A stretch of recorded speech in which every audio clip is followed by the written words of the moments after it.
Bonjour à toutes et à tous et ravi de vous retrouver. C'est la question essentielle que tout le monde se pose. Est-ce que l'inflation va continuer et surtout est-ce qu'elle va faire vaciller les marchés financiers, les marchés boursiers notamment? C'est une grande question, on va essayer évidemment d'y répondre. Alors c'est vrai que jusqu'à présent les marchés ont continué de rester plutôt en bonne santé, même si là depuis quelques jours, quelques semaines, ils se posent de plus en plus de questions. En fait, il y a deux grands types de questions. Est-ce que la croissance va perdurer? Est-ce qu'il n'y a pas des risques sur la pandémie? Puis parallèlement, est-ce qu'il n'y a pas un vrai danger d'inflation qu'on a sous-estimé, que beaucoup ont sous-estimé? Si on en a parlé dès le début, il y a déjà plusieurs mois, mais beaucoup disaient, notamment les dirigeants des banques centrales, mais non, ne vous inquiétez pas, tout va bien dans le meilleur des mondes. Tout est sous contrôle et là nous avons la preuve, rien malheureusement n'est sous contrôle en matière d'inflation. Alors on va commencer tout de suite avec un premier graphique pour rappeler que c'est vrai que les marchés boursiers, bon là on a le CAC 40 et le Dow Jones, le Dow Jones en bleu, le CAC 40 en rouge, ça continue de croître, mais bon on se rend bien compte qu'on a du mal à aller plus loin, on est sur des sommets historiques notamment sur le Dow Jones, sur le CAC 40 pas encore mais on est quand même sur des bons niveaux, mais attention, on voit bien que ça ne baisse pas trop mais ça ne remonte pas. Alors si on regarde, on fait un petit focus sur les tout derniers jours sur le CAC 40, alors on a également une grande nervosité. C'est vrai qu'on a atteint un sommet, alors un peu bizarre, 6666 points le 17 juin. On ne va pas être superstitieux, mais tout de même, c'est vrai que depuis ce point haut, entre guillemets, on a connu des lendemains un peu difficiles sur le CAC 40, moins 1,5%. Donc on le voit ici le 18 juin. Après, bon, il y a eu une remontée, mais globalement, il y a souvent des séances assez douloureuses. La dernière en date, le 8 juillet, moins 2%. Alors c'est que dès que le lendemain, on rassurait en disant non, tout va bien, il n'y a pas trop de risques, et on avait une croissance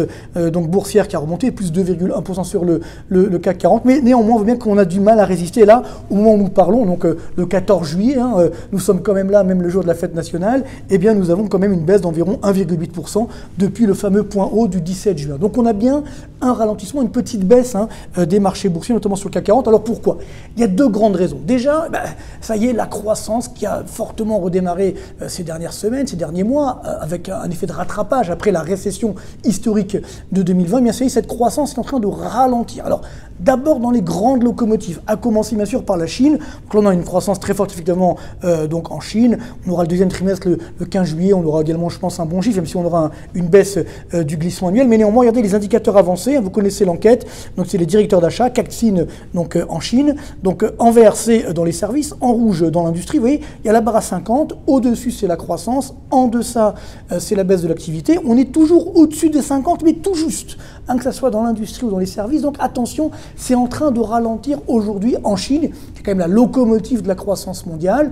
Donc là aussi, prudence. Donc premier élément. Deuxième élément, alors là, la deuxième locomotive mondiale avec ex-aequo avec les États-Unis, c'est l'Inde. Alors là, évidemment, l'Inde, il y a eu des problèmes graves liés à la pandémie. Et là, on voit l'effondrement, on est largement sous la barre des 50, que ce soit dans l'industrie et encore beaucoup plus dans les services. Donc on se rend bien compte, c'est d'ailleurs pourquoi les marchés s'inquiètent. Cette pandémie, on pensait que ça y est, c'était fini, c'était résolu. En fait, c'est toujours pas résolu, il y a toujours des variants, etc. Donc on ne sait pas trop à quel saint se vouer ou à quel vaccin se vouer, entre guillemets, à quelle décision. Et donc ça ralentit et donc ça génère effectivement des difficultés sur l'activité économique et donc sur les marchés boursiers. Même aux États-Unis où tout allait très bien, on a les indicateurs des directeurs d'achat, vous voyez, on était à 70 dans les services, mais là, depuis le mois de mai, juin et surtout donc en juin, ça baisse un peu, ça baisse même très fortement dans les services. Dans l'industrie, ça se stabilise. Bon, on est toujours très élevé, il n'y a pas de problème, c'est la croissance américaine en bleu, on va avoir toujours des bons chiffres de croissance, pas d'inquiétude, mais néanmoins, on se rend bien compte que ça y est, le plus beau est passé et que maintenant on va avoir un ralentissement.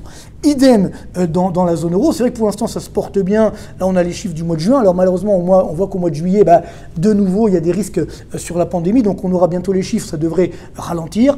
On a une croissance de rattrapage, mais pas plus pour l'ensemble de la zone euro, avec aussi quand même une déception pour nous Français, malgré pléthore, malgré la gabegie d'aide et de dépenses publiques, vous voyez, en termes d'activité économique, là c'est l'indice PMI dans les directeurs d'achat composite, ça veut dire tout secteur d'activité confondu. Alors pour l'instant dans la zone euro, les premiers sont les Irlandais, après on a les Espagnols, les Allemands, la zone euro c'est la moyenne, l'Italie et puis effectivement la France, donc 57,4 c'est un bon niveau bien entendu, mais nous fermons la marche de la reprise dans la zone euro. Donc on a eu l'une des plus fortes récessions l'année dernière, moins 8% de baisse du PIB en France. Cette année on va à peu près avoir 5% de croissance, mais ce n'est pas non plus complètement l'euphorie et surtout que malheureusement on a ces difficultés difficultés sur la pandémie qui reviennent, donc qui vont ralentir la croissance. Donc si on voit au niveau mondial l'indicateur donc composite des directeurs d'achat, donc là c'est tous les principaux pays, les Américains sont toujours premiers, donc tous secteurs confondus. Ensuite on a l'Irlande, bon l'Espagne on vient de le voir, le Royaume-Uni qui résiste bien, mais ça ralentit néanmoins un petit peu. Puis ensuite donc on a la France, et regardez l'indicateur monde, ça y est, on continue à baisser, ou même on baisse assez significativement, on est à 56,6. Rien de grave, mais néanmoins on voit bien que ça ralentit au niveau de la croissance mondiale. Et puis bien sûr, la Chine, on se rapproche des 50, vous voyez seulement 50,6, c'est vraiment la frontière avec la baisse de l'activité. Et ensuite bien sûr le Japon toujours en récession, ou encore l'Inde, on comprend pourquoi, mais tout ça montre que finalement, j'ai envie de dire, le plus beau est passé sur la croissance mondiale. On va avoir des très bons chiffres du deuxième trimestre, on les aura bientôt, on les commentera bien sûr sur cette chaîne, mais néanmoins on a un ralentissement. Et donc voilà, pour 2022, on va avoir un ralentissement de la croissance. Donc là on a la croissance mondiale, à peu près moins 4% donc en 2020. Cette année on fera aux alentours des 5,2% donc de croissance, plutôt une bonne performance. Mais là attention, pour l'année prochaine on va ralentir autour des 2,5% de croissance, peut-être un peu plus de 2,8%, mais néanmoins on n'est plus autour des 3 ou même des 5. Donc ça veut bien dire que les marchés boursiers vont devoir intégrer tout ça. Pour l'instant ils ont été très optimistes, mais néanmoins on a le ralentissement de la croissance qui va jouer à la baisse sur les marchés boursiers. C'est donc le premier point, petite incertitude, petite inquiétude sur la croissance. Donc voilà pourquoi les marchés boursiers sont évidemment eux aussi inquiets. Deuxième inquiétude, peut-être encore plus grosse, peut-être la plus importante des inquiétudes, l'inflation. Et oui, effectivement, malgré le ralentissement de l'activité, on le voit, l'inflation continue d'augmenter. Et là, donc, c'est les derniers chiffres qui viennent de sortir. C'est pour ça que j'ai attendu le 14 juillet pour faire cette chronique, pour avoir les chiffres, notamment aux États-Unis, sur les prix à la consommation et les prix à la production. Et regardez bien, oui, c'est assez incroyable. Là, c'est l'inflation donc américaine. Donc, en bleu, nous avons donc l'inflation globale. Vous voyez, on est sur un niveau donc de 5,4%.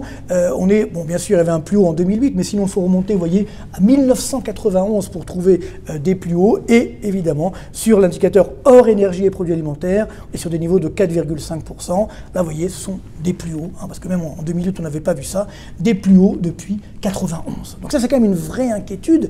Ça veut dire que, attention, c'est pas simplement une inflation liée aux matières premières. Alors, vous savez qu'il y a aussi les voitures d'occasion, etc. Il y a des éléments un petit peu particuliers, mais tout de même, ce sont des niveaux d'inflation extrêmement élevés. Et j'ai fait un petit calcul très simple pour voir l'augmentation des prix sur les 3 derniers mois. Mais écoutez, sur les 3 derniers mois, c'est assez incroyable, regardez bien, 2,6% d'augmentation. Donc là, on a l'inflation américaine, l'augmentation des prix sur les 3 mois, 3 derniers mois à chaque fois. Donc on se rend compte que là, regardez bien, donc en juin 2021, donc 2,6% de variation des prix juste sur 3 mois. On n'avait jamais vu ça depuis, tenez-vous bien, regardez bien. Eh oui, 1982, juin 1982. Donc il y a vraiment une inflation qui est là, qui est forte. Alors même s'il y aura un effet d'apaisement, certainement, un effet de correction baissière, mais tout de même, cette inflation, elle n'est pas du tout pour l'instant dans les marchés, elle n'est pas du tout dans la politique de la Réserve fédérale américaine. Et alors, si on regarde là les chiffres qui viennent de sortir il y a quelques minutes, donc sur les prix à la production, alors là c'est encore pire, regardez bien. Donc on est à 7,3%, donc là c'est la courbe rouge, donc à l'indicateur des prix à la production aux États-Unis. La courbe bleue, c'est l'indicateur des prix à la consommation qu'on vient de voir, donc qui montre que ça pourrait encore continuer d'augmenter. Donc là, 7,3%. Alors bien sûr, on avait atteint un plus haut en 2008, mais si on accepte 2008, qui était un petit peu un élément particulier à cause de la flambée des cours du baril, rappelez-vous, à quasiment $150, eh bien là, il faut remonter à octobre 1981 pour trouver un plus haut.